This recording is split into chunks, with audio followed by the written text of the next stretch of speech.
చాలా కాలం క్రితం మోరెషెతు అనే ఊరిలో మీకా అనే ఒక దైవభక్తుడుండేవాడు.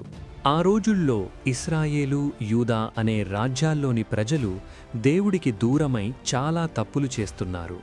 ఆ సమయంలో దేవుడు మీకా ద్వారా ప్రజలకు ఒక బలమైన సందేశాన్ని పంపించాడు. మీకా మొదటగా ఒక హెచ్చరికతో తన మాటలను ప్రారంభించాడు. ఆకాశం నుండి దేవుడు దిగివస్తున్నాడని, ఆయన అడుగు పెడితే పర్వతాలు మైనంలా కరిగిపోతాయని, లోయలు నీళ్లలా విడిపోతాయని చెప్పాడు. ఎందుకంటే ప్రజలు విగ్రహాలను పూజిస్తున్నారు, ఒకరినొకరు మోసం చేసుకుంటున్నారు. ముఖ్యంగా షోమ్రోను, యెరూషలేము అనే నగరాలు వాటి పాపాల వల్ల నేలమట్టం అయిపోతాయని మీకా ఎంతో బాధతో ఏడుస్తూ చెప్పాడు.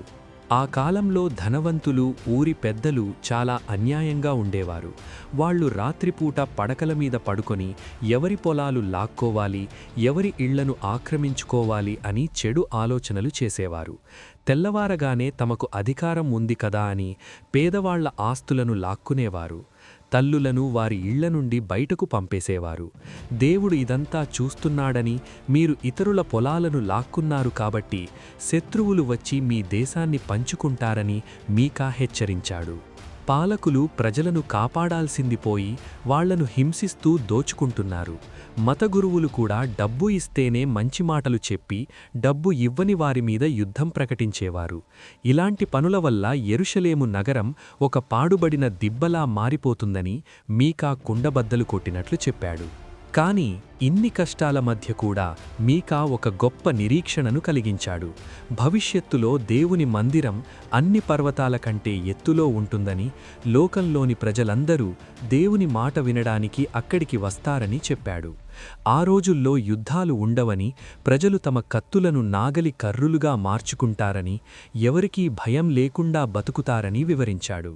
ముఖ్యంగా బెత్లెహేము అనే ఒక చిన్న గ్రామంలో ఒక గొప్ప నాయకుడు పుడతాడని, ఆయన పురాతన కాలం నుండి ఉన్నవాడని, ఆయన తన ప్రజలను ఒక మంచి కాపరిలా కాపాడతాడని ఒక అద్భుతమైన శుభవార్తను వినిపించాడు. చివరిగా దేవుడు ప్రజలతో ఒక వాదనకు దిగాడు. నేను మిమ్మల్ని ఐగుప్తు దేశం నుండి విడిపించి ఎంత మేలు చేశానో, మీరు నాకు ఎన్ని బలులిచ్చినా నాకు అవసరం లేదు. మనిషి నుండి నేను కోరుకునేది కేవలం 3 విషయాలే.